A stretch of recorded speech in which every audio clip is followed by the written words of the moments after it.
ഇന്നും നേട്ടത്തിലാവും വ്യാപാരം തുടങ്ങുക. വളരെ ഉയർന്ന തോതിലുള്ള കയറ്റങ്ങൾ പ്രതീക്ഷിക്കുന്നുമുണ്ട്. ഇന്നലെയും വലിയ തോതിലുള്ള കയറ്റങ്ങൾ വിപണി പ്രകടമായിരുന്നു.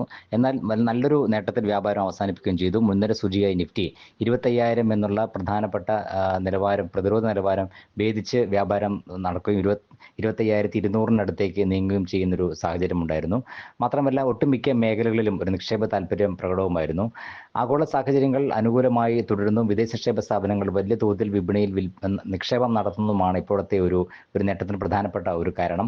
ഇന്നലെയും ഏതാണ്ട് 5,300 കോടി രൂപയുടെ നിക്ഷേപമാണ് വിദേശ നിക്ഷേപ സ്ഥാപനങ്ങൾ നടത്തിയത്. കഴിഞ്ഞ കുറച്ച് നാളുകളെ തുടർച്ചയായി നടത്തുന്ന ഈ ഒരു നിക്ഷേപ താല്പര്യം വിപണിയുടെ ഇനിയുള്ള ദിവസങ്ങളിലും മുന്നോട്ടുള്ള നീക്കത്തിൽ നിർണായകമായിരിക്കും.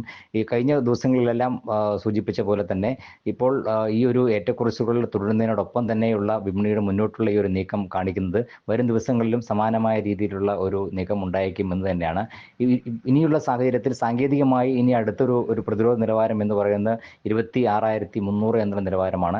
കഴിഞ്ഞ ഇതിനു മുമ്പുള്ള ഏറ്റവും തൊട്ട് മുൻപിലുള്ള ഒരു ഏറ്റവും ഉയർന്ന നിലവാരം, ചരിത്രത്തിൽ ഏറ്റവും ഉയർന്ന നിലവാരം എന്ന് പറയുന്നത് 26,270 എന്നുള്ളൊരു നിലവാരത്തിലായിരുന്നു നിഫ്റ്റി എത്തിയിരുന്നത്. ആ ഒരു നിലവാരം എത്തിയ ഭേദിച്ച് മാത്രമേ ഇനി അതിന് മുകളിലേക്കുള്ള ഒരു നീക്കം സാധ്യമാവൂ.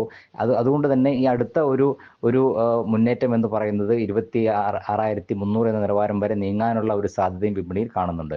എന്തായാലും ഇപ്പോഴത്തെ സാഹചര്യത്തിൽ വിപണിയിലെ ഈ ഒരു നേട്ടത്തിൽ പങ്കുകൊള്ളാത്ത IT മേഖലയിൽ കൂടി ഒരു നിക്ഷേപ താല്പര്യം ഉണ്ടാവുകയാണെങ്കിൽ തീർച്ചയായും ആ ഒരു നിലവാരത്തേക്ക് എത്താനുള്ള സാധ്യതയുമുണ്ട്.